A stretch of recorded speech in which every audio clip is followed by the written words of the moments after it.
Following dancers. Ayan.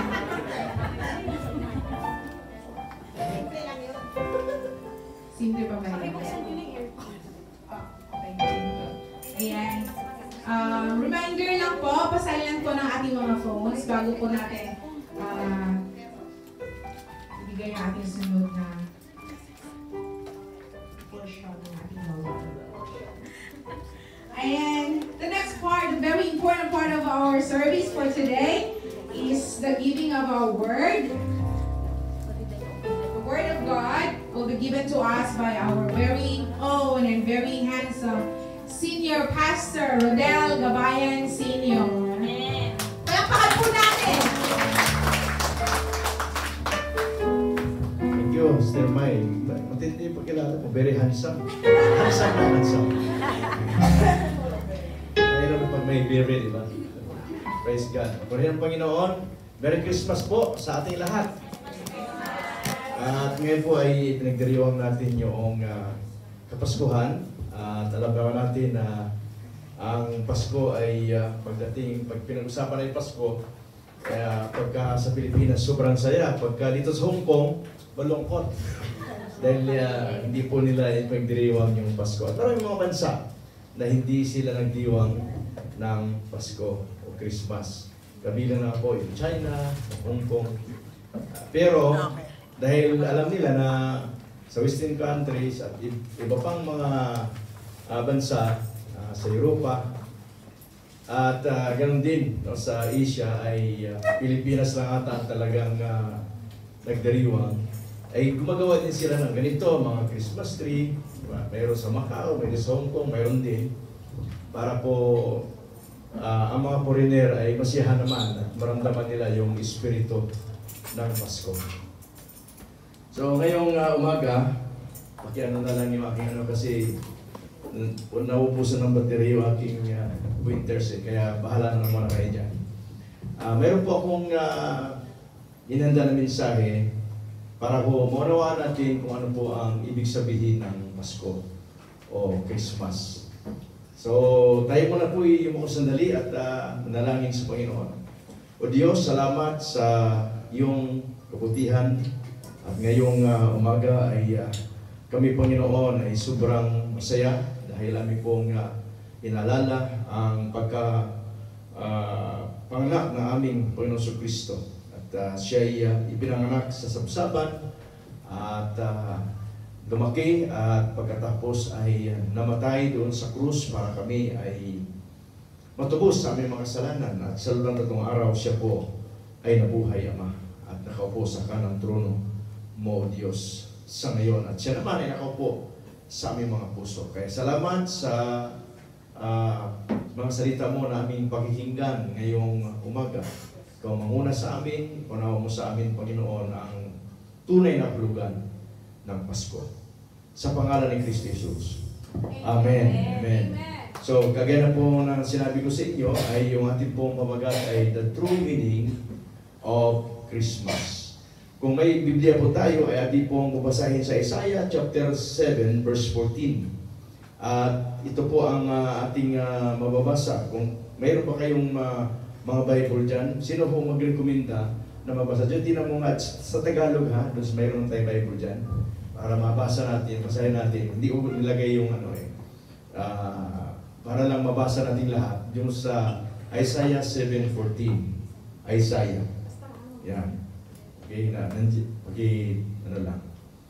Tapos so, basahin natin. Maiksi lang naman yung talatang yan no? Sa Tagalog. Yan. May naka-install naman sa laptop natin. Yan. Sige, ano lang. Yan. Ang sabi ko rito, so Genesis yan, sa Isaiah 7:14. Yan.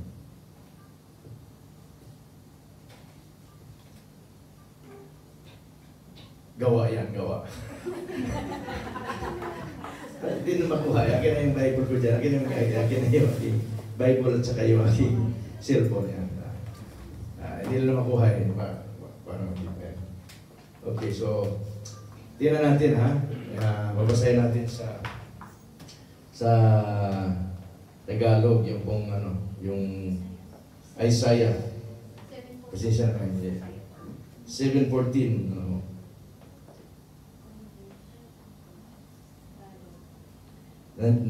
Sandali ha. Yan ha. Ayan. So, English, dito sa Tagalog. Ayan. Dahil dito, tingnan nyo ha, dahil dito, siya mismo ang nagbibigay sa inyo ng palatandaan. Sabi rito, ang Diyos mismo ang nagbigay ng palatandaan. Siya yung nagbigay ng sign. At ang sabi niya ay ganito, maglilihi ang isang dalaga at magsisilang ng isang sanggol na lalaki at tatawagin sa pangalang Emmanuel. So, ang anong isipin ng Emmanuel? God with us. So, dito po sa ating introduction, pakibalik lang po yung ating ang ating yan. Maiksi lang po yan maiksi na mahaba.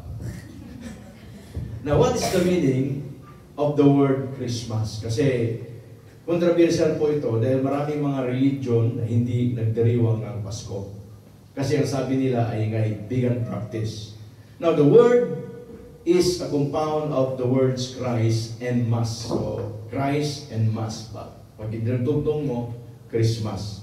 So, the word Christ comes from the Greek word anointed one. Pagka sinabing Kristo o Christ, ibig sabihin siya ay pinahiran. Siya ay anointed. Now, the Hebrew equivalent word is Messiah. Kaya pagka sa Hebrew na salita ng Christ ay siya po ay Messiah. At alam natin yung Messiah ay Mesias o tagapagligtas. And the word Mass in Latin, kasi Latin ho yung Mass kaya mayroong Misa. Ibig sabihin sa Latin ng Mass ay Misa, which is form of the verb mittere, which means to send. Ibig sabihin ay pinadala. So, the meaning of the word Christmas is the sending of the Messiah. So, yun ang ibig sabihin talaga mga kapatid. Dapat manawaan natin na pag sinabing Christmas, ipinadala yung tagapagligtas. Kaya yung ating talata, yung Emmanuel na yun, God with us, pinadala mismo ng ating Ama, ang ating Panginoong Kristo. Now, next. Now, yan po, sa sunod. No?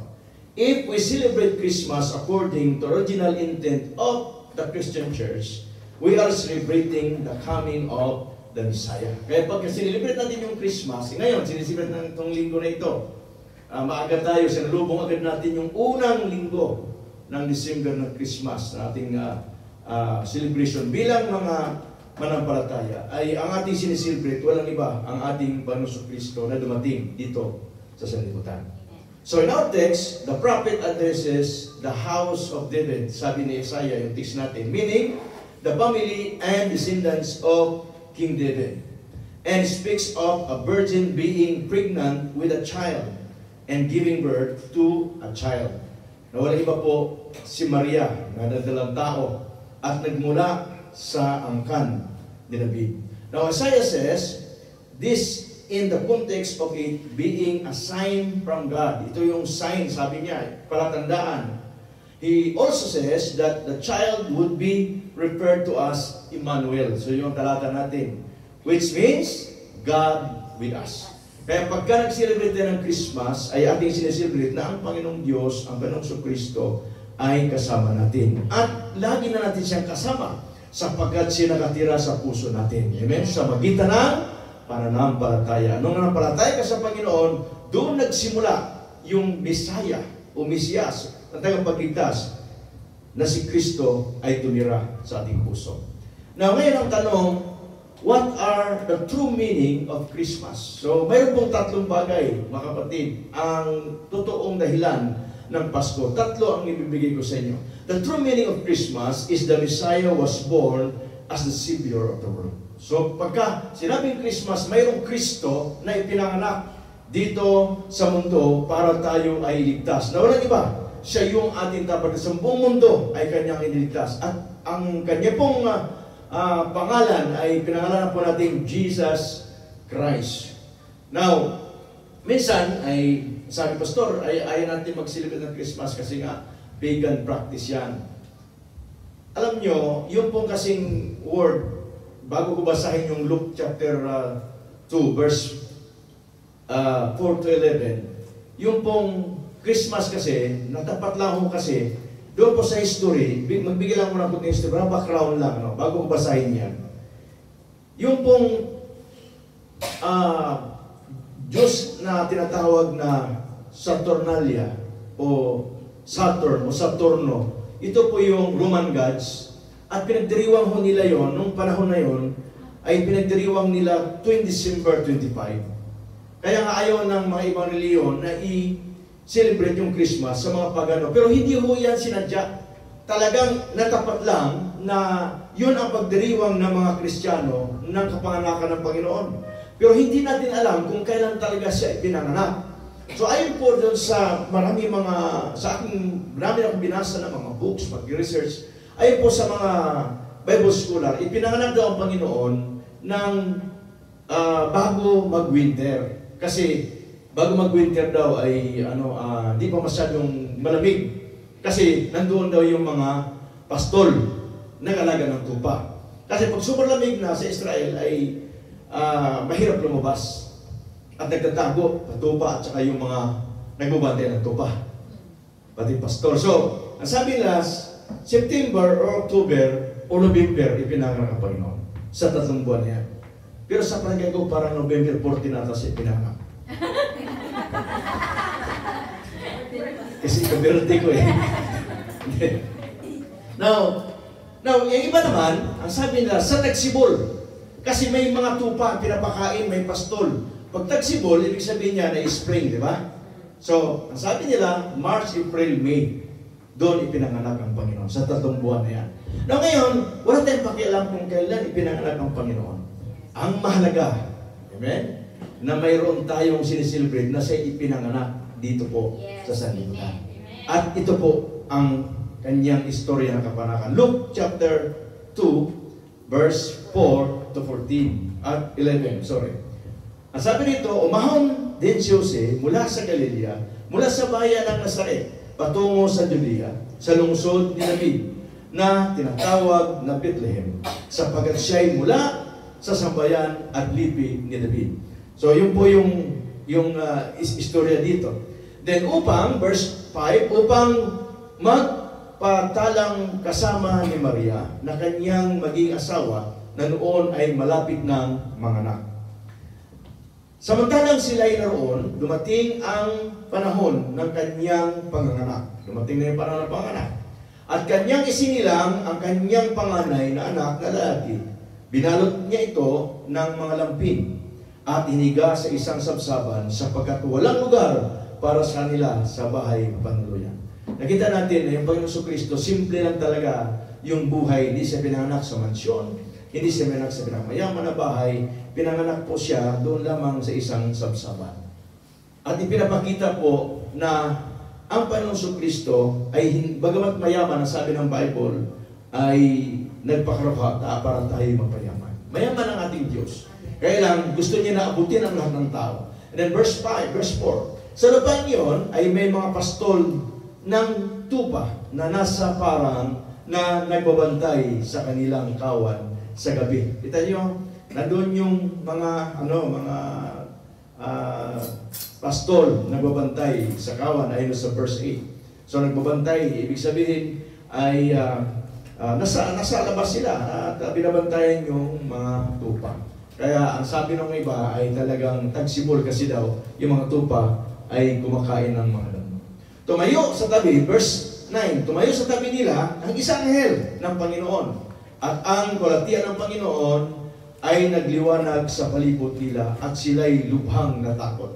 So, doon pa lang sa pagkakas ng Panginoon, mayroon ng presensya na dumating. Ipinakita na ng Panginoon yung kanyang kapangyarihan at nagliliwanag ang presensya ng Panginoon doon sa palibot at sila po ay lubhang natakot. And then sa verse 10, kaya sinabi sa kanila ng anghel, huwag kayong matakot, sapagkat narito, dala ko sa inyo ang magandang balita ng malaking kagalakan para sa buong bayan.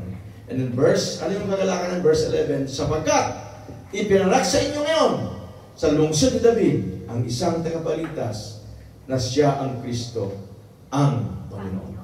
So hanggang nga ngayon, yung pong tinatawag na lungsod, the city of David, sa Jerusalem pa kayo napunta, nandun pa rin yung nakalagay, city of David. Pinuntahan namin yan ni Mrs. noong 2023, yung city of David. At recognize hanggang ngayon, ang syudad mismo ni David. Bakit? Sapagkat sinagmula sa angkan ni David. At ito yung istorya ng Panginoon, pinanganak sa sapsaban, at ngayon ay nandun na sa kanan ng Diyos. Nakaupo pagkatapos na siya ay mamatay at muling mabuhay. So, next. So, on Christmas Day, on Christmas Day, let us remember that there is a Messiah. Mayroong isang tagapagligtas, kagaya ng ating binasa. Kaya pagka may Christmas, alalahanin natin na mayroong isang tagapagligtas who was born to save the lost. Ipinanganak para tayo ay mismo ay kanyang iligtas. Kasama ka, ako, tayo lahat ay iniligtas niya. So, tandaan natin mga kapatid, ulitin ko lang, let us remember that there is a Messiah. Pagka sinabing Christmas at araw ng Pasko, mayroong isang tagapagligtas na binanganak. He brings peace, joy, and purpose in our lives. Therefore, dapat na natin pasalamatan lagi ang Panginoon sa ating buhay. Amen? Amen. Tuwing Pasko, magpasalamat ka dahil may Kristo na dumating para sa iyo. Jesus is the most perfect gift. Siya po yung pinaka-perfectong regalo sa atin. Karugtong lang itong isinare ko kahapon, mga kapatid. Nag-share din ako patungkol sa Christmas. And He is the reason not only for this season, but for all seasons. 4 seasons, dapat natin i-celebrate yung Pasko. Hindi lang, dahil nga alam natin ito ay Pasko. Kaya dapat tayo mag-celebrate ng Pasko. Ating celebrate dahil mayroong isinilang na tagapagligtas na walang iba ating Panginoon Kristo. And then pangalawa, the true meaning of Christmas is the love of God to mankind. So yun yung nishare ko kahapon. At ito yung talata ko. John 3:16. Tingnan natin yung John 3:16. Yan. Sapagkat gayon na lamang ang pag-ibig ng Diyos sa sanlibutan. Sino nakamura sa talatang ito? Na binigay niya ang kanyang tanging anak upang ang sino man sa kanya ay sumampalataya ay huwag mapahamak kundi magkaroon ng buhay na walang hanggan. Kaya lahat ng mga tao na tumanggap sa Panginoon si Kristo na nampalataya, mayroon na siyang buhay na walang hanggan ngayon at present. Kaya alagaan mo yung buhay na walang hanggan, magpatuloy ka sa paglilingkod hanggang wakas at hanggang sa dumating ang Panginoon. At ang buhay na walang hanggan niya, matatanggap mo pagdating ng araw, yung lubos na buhay na walang hanggan pagdating mo sa langit. Dito, by faith, natanggap mo na nung sumampalataya ka sa Panginoon Kristo. Hindi ka na mapapahamak doon sa impyerno, kundi ikaw ay pupunta ng langit dahil tinanggap mo na napalataya ka sa ating Panginoon Kristo at lahat tayo ay may buhay na walang hanggan. Amen. At dahil yan sa pag-ibig ng Diyos, sobrang mahal niya tayo. Kaya nga, yung kaisa-isang anak niya ay kanyang ibinigay.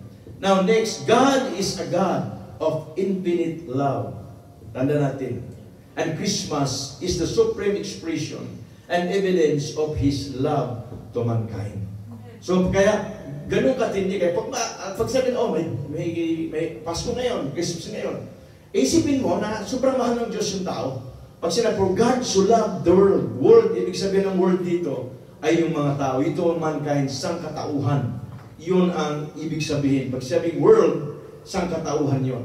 Na lahat ng tao sa mundo na nabubuhay ay mahal na mahal ng Diyos. At si Kristo ay namatay sa kanila lahat. Ano mang lahi nila. Maski sabihin mo na sobrang itim nila, sobrang puti nila, at tayo naman sobrang kayumanggi. Diba? Ano man kulay ng balat natin, mahal tayo ng Panginoon. Minahal tayo. Si Kristo ay namatay sa kanila, namatay sa atin. Kaya wala tayong dapat pintasan kung makikita natin yung ibang tao na parang hindi natin sila tayo kasi iba yung itsura nila. isipin na lang natin si Kristo na namatay sa kanila. At mahal na mahal sila ng Panginoon. Kaya, tingnan na ninyo ang inyong mukha sa salamin, natutuwa na kayo. Yes, amen. Sabi, Lord, mahal mo pala ako, masigat ito. Sabi nung isang preacher, sabi niya, ayaw ko tumingin sa salamin. Nai-stress ako. Nai-stress daw siya kasi pag tumingin sa mukha sa salamin, nai-stress siya. Pero tanda natin, pag isipin mo, mas ganun mo kapag tumingin sa salamin, ikaw ay higawan ng Diyos. Tanda natin, sa langit, walang pangit. Amen. Yes. Sabi mo sa katabi mo, sa langit, walang pangit. Wala rin pango. Wala rin pangit. Magkwento lang ako ng konti ha. Kasi, mayroong isang preacher, totoo itong nangyari, isang preacher, na yung kanyang assistant pastor ay namatay. Ngayon, namatay na rin yung asawa ng isa sa pastor na yon. Namatay na. Unang namatay yung asawa. So, sumunod siya. Ngayon, ang nabuhay po yung misis, nabuhay yung mister. Yung misis hindi na. Ngayon, yung misis niya ay, siyempre namimiss niya. Pagdating niya sa langit, tinanong niya, Lord, nasaan yung asawa ko? Gusto ko makita. Sabi na parang, di pa tapos yung umuwi ka, di pa tapos yung mission mo. Gusto ko makita, sabi niya. Bago ako umuwi, bago ako bumalik sa mundo, gusto ko makita ang asawa ko. Sige, makulit siya. Pinakita. Pagtingin niya sa asawa, ay naku, sabi, sobrang ganda. Grabe, sabi gano'n. Nung mabuhay siya, pinito sa kanyang pastor. Sabi niya, nakita ko yung asawa ko bago ko pinabalik ng Panginoon na nabuhay. Sinabuhay siya kasi, bumalik ka na agad kasi inilibing ka na nila. So, pagbalik niya, nabuhay siya. Nagtabuhay yung mga tao kasi akala, nabuhay kasi yung patay. So, nagkwento siya sa kanyang head pastor. Nakita ko yung asawa ko, sabi niya, sobrang ganda. Tawa ng tawa yung pastor. Kaya sabi niya, bakit tumawa yung pastor? Kasi, nung nagsasama para sila, pag nakita niya yung magkasama, sabi daw niya sa lalaki, kawawa naman itong lalaki ang pangin ng asawa niya. So kaya, nung tawa siya ng tawa, sabi niya, nagbibiro ka ba? Ang ganda talaga. So ngayon, sabi niya, na-realize ko, nasa langit pala, wala na palang pangin. Lahat pala ay maganda at gwapo. Kaya, mayroon na tayong kasabihan, sa langit, walang pangit. Mahal na mahal tayo ng Panginoon lahat. Amen? Kaya sa langit pala, pogit maganda tayo. Hallelujah. Kaya, kamayang katabi mo, magandang babae ka. Hallelujah. Praise God. Kaya, mula nung marinig ko yung kanyang testimony ng pastor, yung kanyang preaching, nagbago ang isip ko. Kaya sabi ko, sa langit, walang pangit. Yun na yung aking dala-dala. Now, because of God's love for us, He gave His own Son, Jesus Christ, who came to earth at the first Christmas in the form of man and willingly died in our place on the cross to pay the penalty for all our sins. So, binayaran ng Panginoon ang ating mga kasalanan. Now, Christmas is a very yearly reminder that God loves us so much. Amen. Mahal na mahal tayo ng Panginoon. Ano man ang ating katayuan. The Bible says, God is love. Love is His nature. God created the entire universe. He created this planet. He created the human race. He created us from His own image and likeness. That's why He loves us so much. Kaya, kawangis ko kasi tayo ng Diyos. Kaya, mahal na mahal tayo. Tingnan yung katabi mo. Kawangis ng Diyos yan. Yes. Amen? Namatay si Kristo dyan. Dumating si Kristo, iniligtas tayo. Kaya mahal na mahal tayo. Huwag mong pitasan ang katabi. Mula ngayon, baguhin na yung isip nyo. Lahat natin, pagtingin nyo ngayon sa tao, maganda at pogi na siya. Yes. Maganda at guwapo. Amen ba, mga kapatid? So, we celebrate Christmas because it is the birthday of our God who became man and Savior to save us from our sins.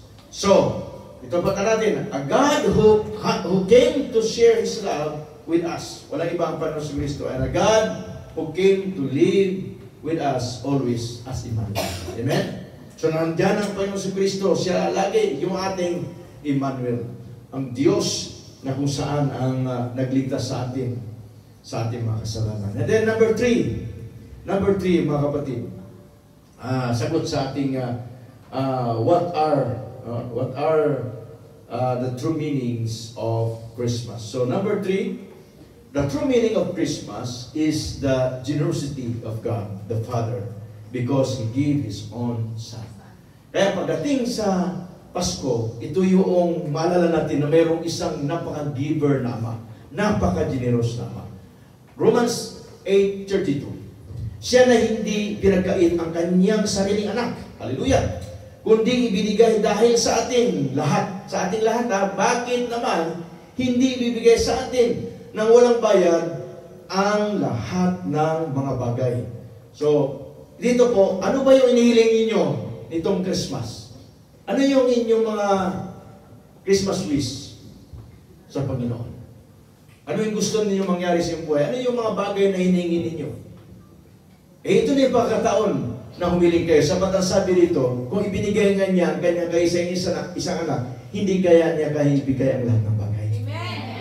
Kaya lahat ng bagay, pati asawa, kung ikaw ay nagpipray ng God's will, na mapapangasawa, yung mga may asawa na, huwag na kayo mag-pray, yun na, pagtsagaan na niyo.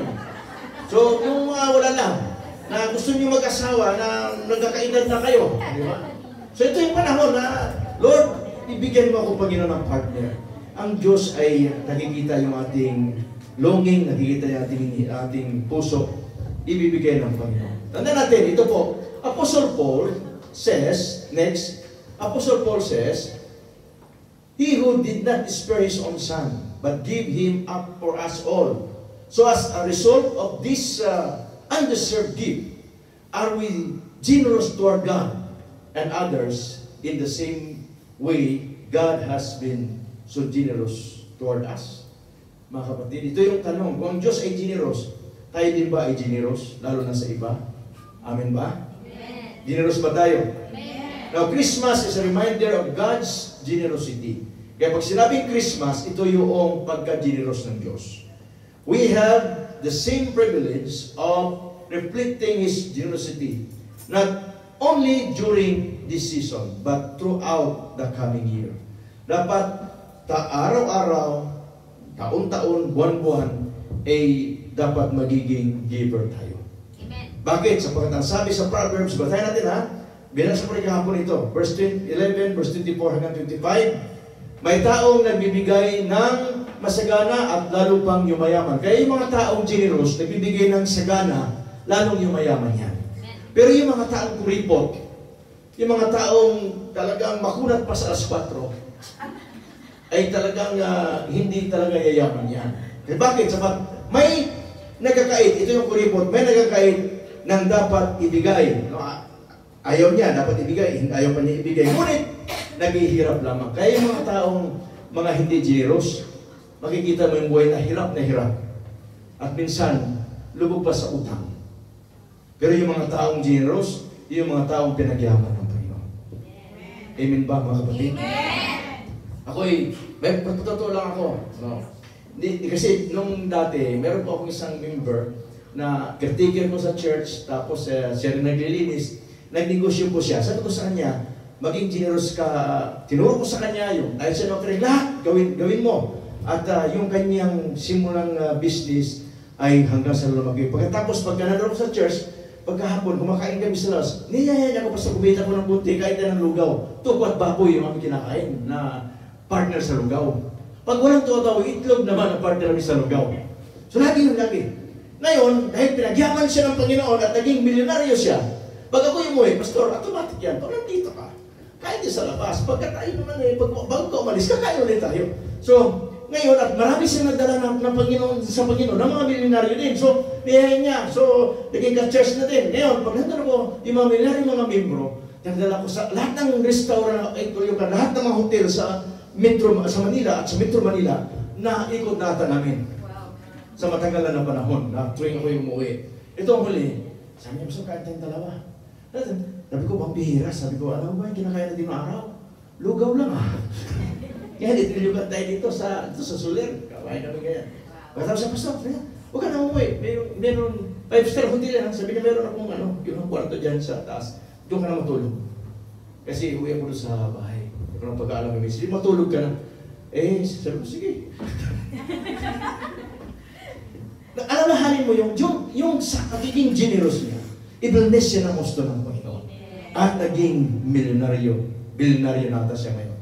So, mayroon siyang mga bodega. Pag nandun ako, ay ako nag-bless. Tapos itong huli na binili niyang lupa sa Pampanga kasi kanyang gawing bodega ng mga sasakyan, ay bless ko rin yun. Now, bakit gano'n? Bakit ganito ka-bless itong tao to? Sapagkat super giver po siya. Kaya pag sa 25, tingnan ninyo. Ang taong mapagbigay. Sabihin natin, ang taong mapagbigay. Taong mapagay. Ano sunod? Payayamanin. Ay payayamanin. At siyang nagdidilig ay didiligan din. Ibig sabihin, what you sow is what you reap. Yes. Kung ano yung itinanim mo, anihin mo. At yan ay batas mismo ng Diyos na nakasulat. Kaya lahat ng generous, kagaya ng ating amang nasa langit, di ba? Isa lang ang kanyang ibinigay, si Jesus Christ. Isang anak lang ibinigay niya, nagkaroon siya ng maraming anak kasama ka. Amen. Sapagkat si Jesus ay itinanim niya.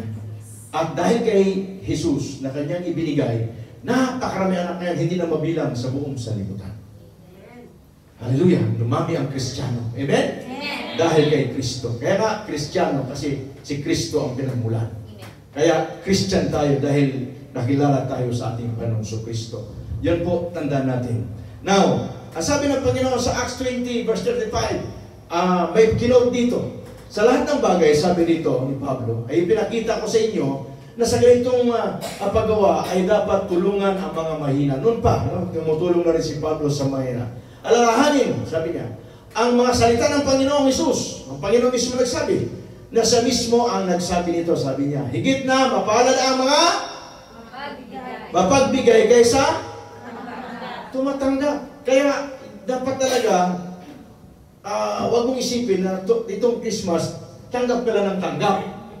Itong Pasko, isipin mo, bigay ka ng bigay. Sabihin mo sa katabi mo, nagbigay ka na ba? Salamat sa bigay mo. May binigay ka na ba? Itong Pasko, magbigay tayo, amen? So, kaya dapat meron na tayong ibinibigay ngayon. Now, next, we must continue to give, not only on Christmas Day, because as believers in Christ, giving is a lifestyle. Amen? Amen. Ang giving po ay lifestyle. Yes. God knows how much we give in His ministry, in missions, and in the needy people because God is always with us, Emmanuel. Yung Emmanuel na sa atin, alam ng Diyos, maging yung ating ibinigay na offering dito, alam ng Panginoon kung magkano binigay mo. Ibinigay mo na sa mahirap, ibinigay sa ilang, ibinamamor sa buhay. Alam ng Diyos yun, kasi kasama niya tayo. Nasa atin siya, God with us. Kaya nga, minsan, bakit kaya Lord, nung, di ba, minsan si Mayet ba, nag-exhort dito, kumuha siya ng upuan. Naalala mo si Mayet? Naalala mo na sabi niya, yung bang si Jesus ba yun ako, di ba nakikita ng Panginoon yung binibigyan natin? Kasi nga, yung isang kusing ng biyuda, na balo, nagbigay siya, at ang dami nagbigay na gusto lang ibigay, tira-tira lang, kasi nga, mayaman sila, yung gusto lang ibigay. Pero, ang sabi ng Panginoon, yung babae niyon, siyang kinalugdan sapat ibinigay niya ang lahat sa kanya. Eh bakit? Pumunta ba ang Panginoon doon sa offering basket? Tinignan, hindi. Nakikita ng Panginoon, God with us. Sa time na yon, ang Espiritu ng Panginoon, at Diyos siya, all-knowing, nakikita niya. Ganon din ang Emmanuel, nakikita tayo sa ating mga ginagawa ngayon. Binibigyan natin sa ministry, binibigyan natin sa mission, lahat yun binibigyan natin sa pangailangan ng tao. Alam ng Panginoon. At doon niya tayo i-bless, doon sa ating ibinibigay. God knows everything, and He knows what we are doing every day. Alam ng Panginoon kung ano yung ginagawa natin araw-araw sa buhay niyo. Mas ginaghuhugas kayo ng pinggan araw-araw, naglalaba kayo araw-araw, nagkukuskus kayo araw-araw. Nakikita ng Panginoon. God knows everything. God is a giver. Tandaan natin, God is a giver because He did not spare His own Son, but delivered Him up for us all. It is now as nothing for God to freely give us all things. Yes, the riches from the treasure house of heaven are ours. Yung pinakamayaman, mga kapatid, na tao sa balat ng lupa. Walang iba, ang ating Panginoong Kristo ay nasa atin ngayon. God with us, Emmanuel. Ay ang sabi rito sa, recognize ni Pablo yan, ang context dito patungkol sa pera. 2 Corinthians 8:9. Ang sabi ni Pablo, sapagkat nalalaman ninyo ang biyaya ng ating Panginoong Kristo, na bagaman siya'y mayaman, hindi mahirap ang Panginoon. Baga, sabi na, pastor, pinanganak sa sabsaban, hindi. Mayaman, galing sa Kristo nga siya, galing sa langit eh. Siya yung kayamanan mula sa langit, nagmula sa langit na ibinigay ng Diyos sa atin. Sapagkat nalaman ninyo na ang biyaya ng ating Panginoong Kristo, na bagaman siya'y mayaman, subalit alang-alang sa inyo. Kaya nga ay naging dukha na ipananak sa sabsaban. Upang sa magitan ng kanyang karuhaan, ay maging mayaman o mayaman kayo. Amen. Kaya sabihin mo sa katabi mo, ang yaman mo pala. Hallelujah! Ang yaman pala natin sapat may Kristo tayo, God with us, Emmanuel! Amen! Mayaman ka! Huwag mo sabihin na mahirap ka, spiritually, sobrang yaman mo. Amen. Dahil yung treasure sa langit si Kristo, the Emmanuel, God with us. Kaya sobrang yaman po natin. Kaya kung sabihin na mahirap ka, isip mo lang yan na mahirap ka. Mayaman ka. Amen? Spiritually. And then susunod yung materially. Pag ikaw ay naging generous. Pero pagka, kung ayaw mong yumaman, huwag ka maging generous. Huwag kang magbigay. Pero pag naging giver ka, maniwala kayo sa akin, mga kapatid, lahat ng mga taong naging giver, naging generous, pinagyaman natin. Hallelujah! Sabi mo sa katabi mo, maging generous ka na. Mula sa araw na ito ng Pasko. Hallelujah! Hallelujah! Giver na tayo. Amen, amen. Hallelujah! Talaga ka na Panginoon. In conclusion, tapos na ako kasi meron tayong programa pa eh. Marami pa sa mga sabihin.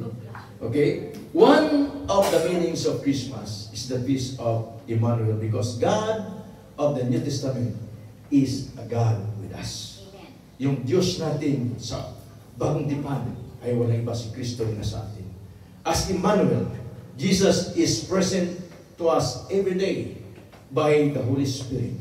And He lives in our hearts by faith. Hallelujah! So every day present siya. Kaya huwag niyo sabihin na hindi ko kasama ang Panginoon. Isa at ako kasama ang Diyos. Amen. Kasi Emmanuel nga. Now Christmas reminds us that we are bearers of God with the missionary duty of conveying Jesus to others around us by loving others as Jesus did through sacrificial, humble, and committed service. Kaya tayo ay nagkumite sa Panginoon, naglingkod tayo ng uso sa Kanya na mayroong kababaang loob at ang ating commitment habang nabubuhay tayo, maglingkod tayo sa Panginoon. Amen. Now, seeing Jesus, Emmanuel, living with us should be our best Christmas gift to others.